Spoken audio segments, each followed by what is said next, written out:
yang melakukan tidak hanya ibu tirinya. Yang melakukan kekerasan tidak hanya ibu, tetapi ayah. Berarti kan motif ibu tirinya kenapa Nizam udah mulai kebongkar. Suami saya nampol, masa saya nggak ikutan? Nah, ya bisa jadi kan? Berarti kan dia mencontoh suaminya bagaimana mendidik anaknya gitu. Dia itu mengucapkan yang kurang baik kepada beliau. Sopannya tuh di bagian mana?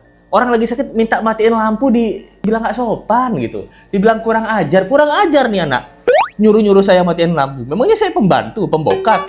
Saya siap membela bapaknya Nizam, bapak kandungnya, untuk melawan orang-orang yang melaporkan dia, dan kita siap untuk membela tanpa dibayar. Bapak kandungnya Nizam ini, si Anwar ini pasti ditahan. Akhirnya ibu tiri ngaku dia nggak cuma sendiri melakukan itu ke Nizam, dibantu orang ini guys. Jadi kelanjutan kasus Nizam ya masih berlanjut, di mana ibu kandung, ibu tiri, ayah kandung semuanya sama aja, sama-sama aneh, sama-sama gelo gitu loh. Nah. Jadi semuanya ini udah punya pengacara masing-masing ya, dan saling membongkar keborokan masing-masing. Di mana ada bukti baru penganiayaan yang dilakukan sama si ibu tiri ini.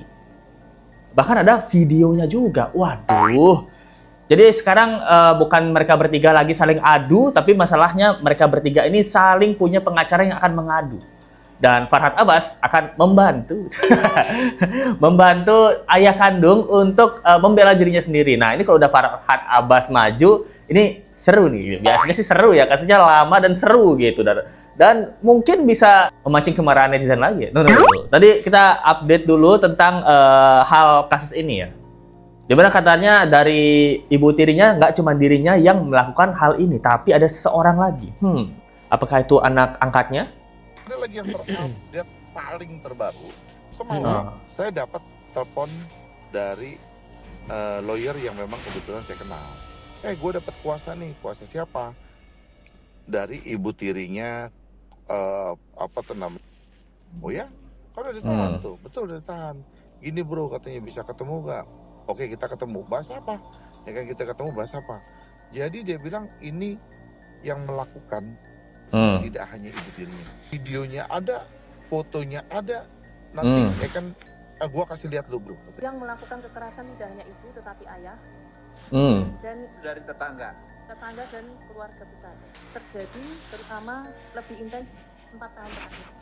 Kepada keluarga dan juga tetangga, apakah tidak ada yang mengingatkan? Keluarga besar mengatakan mengingatkan, tetapi dari ayah, itu anak saya, itu urusan saya.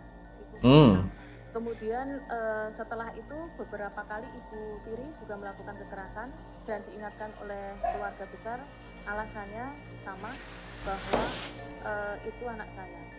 Nah itu deh guys, jadi di sini seperti ya, ini kalau Let's Go nonton seperti ibunya kan udah ditahan nih, tapi dia mengakui gitu. Nah, tapi belum mengakui dia yang menyiram ya, mengakui bahwa dia juga melakukan kekerasan. Tapi ibu tirinya mengakui nggak cuma dia yang melakukan kekerasan, melainkan ada seorang lagi. Dan di Komisi 3 kemarin, nah diketahui bahwa orang yang juga melakukan kekerasan adalah ayah kandungnya sendiri, Bam. Nah, kenapa ini penting? Karena kemarin ayahnya bilang di video yang ini. Buat apa saya urus dari kecil, kalau memang mau dibunuh ya dari dulu aja saya bunuh. Itu yang sangat tidak logis ya. Nah, dia bilang, itu kalau saya mau dari dulu udah saya bun-bun gitu. Nah, itu kan nggak logis. Nah, sekarang ayah logis mana yang hobinya nabokin anak? Nah, ayah kandung mana?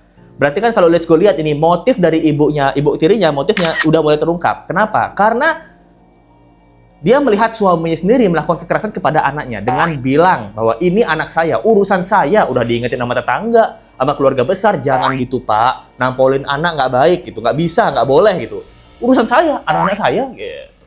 Nah berarti kan istri tiri, berarti kan cara bapaknya mendidik anak ini, si Nizam ini dengan cara digaplok. Berarti saya juga boleh niru dong. Nah mungkin kan ini dugaan aja gitu. Berarti kan motif ibu tirinya kenapa menyiksa si Nizam udah mulai kebongkar. Suami saya nampol, masa saya nggak ikutan? Nah, ya bisa jadi kan? Berarti kan dia mencontoh suaminya bagaimana mendidik anaknya gitu. Mungkin dugaannya dulu ibu tirinya ngasih tahu baik-baik, nak jangan seperti ini anak ya gitu. Mungkin bapaknya datang, bukan gitu didik anak, begini. Iya, nah, oh begitu suamiku, iya begini. Udah lama saya mendidik anak seperti ini. Kamu ikutin cara didik saya. Nah, pantesan kemarin bapaknya sempat ngomong di video yang ini. Jadi kalau anak saya ngadu, anak saya dipukul, gimana-gimana, saya selalu positif aja. Mungkin ini cara mendidik istri saya ke anak saya agar anak saya lebih disiplin lagi gitu. Dia bilang gitu, memang sempat ada tanda kutip kekerasan gitu. Tapi saya berpikir itu adalah cara Ibu Tiri atau istri saya mendidik anak saya. Yang dia contoh dari saya. Nah, bisa jadi kayak gitu kan? Waduh, berarti menurut Let's Go tetap ada unsur andil kesalahan dari ayahnya ini gitu. Entah dia mencontohkan cara mendidik anak yang main gaplok, atau entah dia menyuruh istri tirinya begini loh cara mendidik anak yang benar menurut versi saya gitu. Nah, ini dugaan motifnya menurut Let's Go sudah mulai terbuka. Tapi mungkin pelaku yang tanda kutip dugaannya penyiraman ini air panas mendidih itu memang kebablasan aja, kebablasan. Nah, akhirnya mulai terbongkar guys. Ada yang bilang ini, apa gue bilang? Tanda kutip pasti bapaknya juga andil gitu. Feeling gue nggak salah ternyata ya, mungkin andil secara nggak langsung ya. Jadi yang tersebut itu karena almarhum dia itu mengucapkan yang kurang baik kepada beliau, Bu Tenirida. Gitu. Artinya nggak santun, Ustaz Anda? Tidak santun. Nah, karena ketidaksantunan, Bu Teni seorang ibu yang dimana seorang orang tua itu memberikan pelajaran biar si anak ini tidak mengulangi perbuatannya. Tidak mengulangi seperti itu lagi.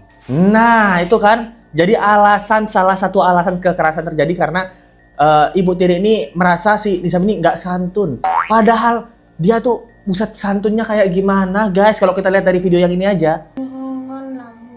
Atuh sing eling, istighfar, dikir. Nah, jadi suara Nizam aja, Ibu tolong minta matiin lampu. Mintain lampu mau tidurnya disuruh istighfar, nah eling. Istighfar, eling. Nah. Orang mau istirahat, badan lagi sakit. Disuruh eling sama istighfar. Maksudnya sopannya tuh di bagian mana? Orang lagi sakit minta matiin lampu dibilang nggak sopan gitu. Dibilang kurang ajar nih anak. Nyuruh-nyuruh saya matiin lampu. Memangnya saya pembantu, pembokat. Walaupun kamu sakit dan badanmu bawa belur, matiin lampu, matiin sendirilah gitu. Atau mungkin emang saya nggak mau matiin lampu, saya mau masak gitu. Nah, apa seperti itu ya nih dugaan kita aja. Soalnya nggak jelas omongannya gitu. Diduga ya si anak ini nggak sopan gitu, nggak santun terhadap si Ibu Tiri. Padahal kalau kita lihat di videonya, cara Nizam ngomong, gimana Nizam bertahan, sakit-sakit badannya demam, panas-panas melepuh, itu suaranya santun gitu. Aduh, gila, gokil. Ada yang bilang juga Ibu Tiri, ayah kandung, anak angkat, periksa semua, betul. Karena semua yang di TKP hanya mereka, bener. Anak angkat si Ibu Tiri juga terlibat. Dugaannya kematian korban, bukan ayahnya aja guys gitu. Nggak percaya, ada yang bilang Nizam kata-katanya nggak baik, ya kita juga nggak percaya gitu.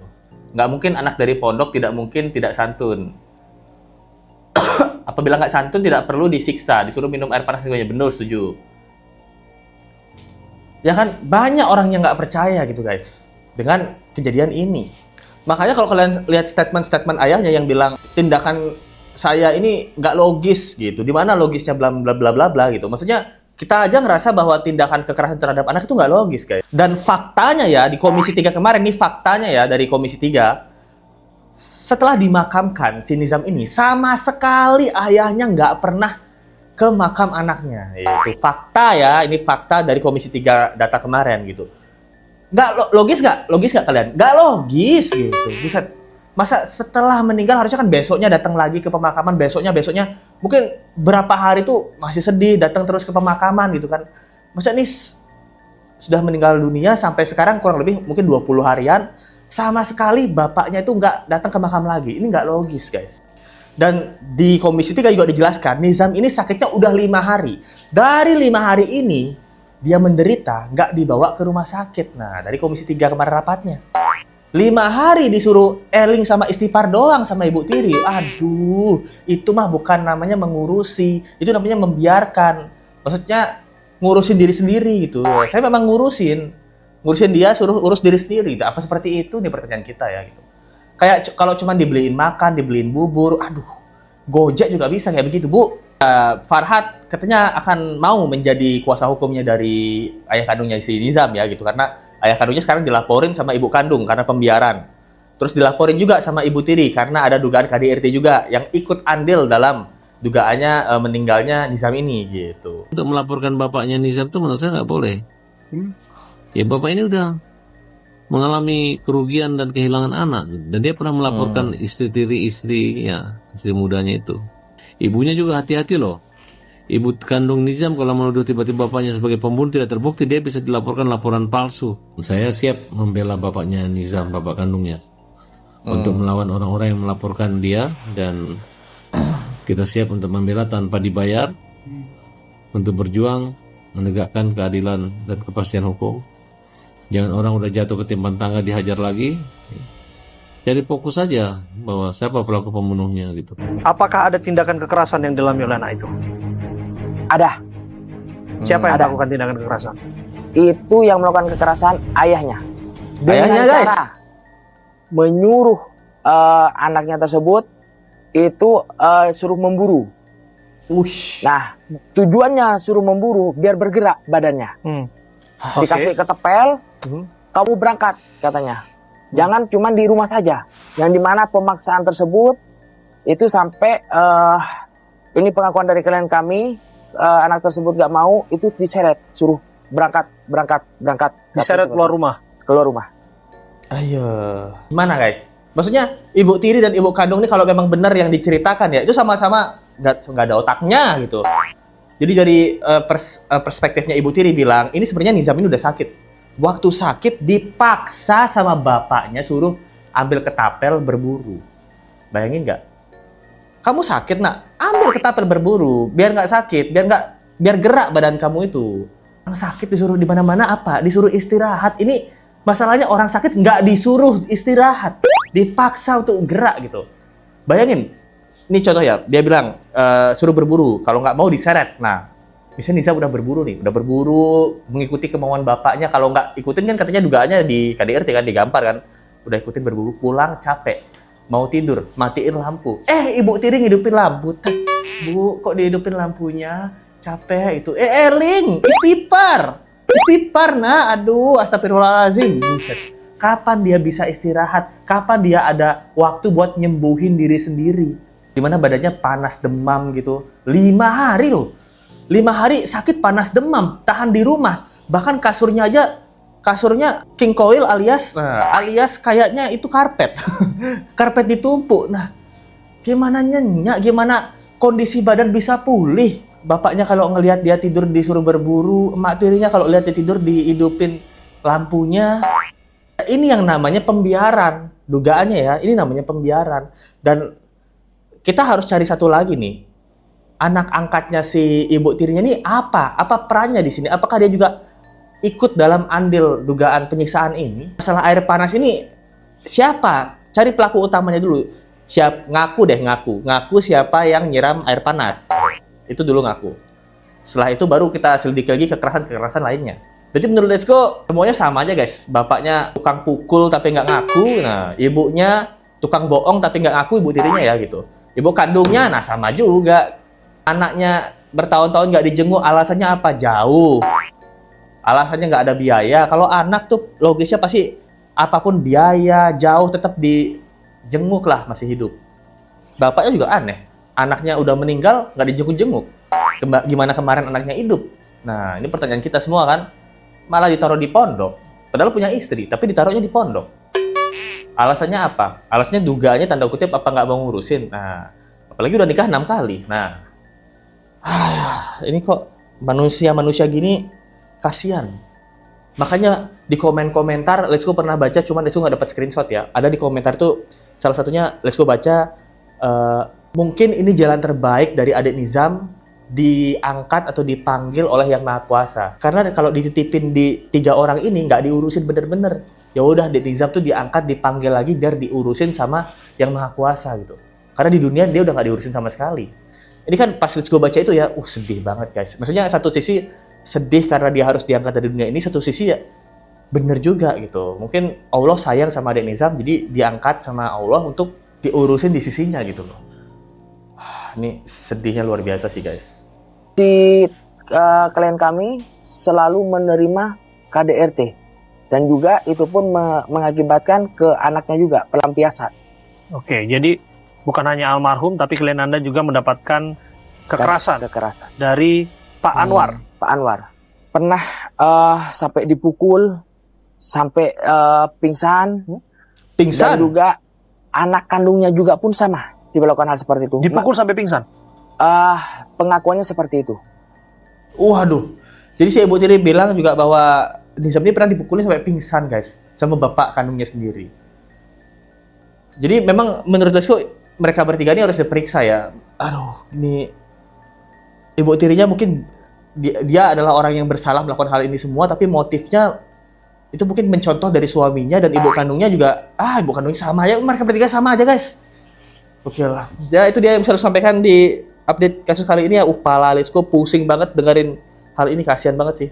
Coba kalian kasih pendapat kalian di kolom komentar aja ya. Kalau kalian ingin mensupport Let's Go, karena seperti biasa ini selalu dolar kuning. Bagi yang mau-mau aja ya, itu bisa kasih pendapat kalian yang bisa Let's Go bacain dari Super Tank atau dari link Saweria di bawah ya. Kita ketemu lagi di video berikutnya. Sampai jumpa lagi guys. Bye.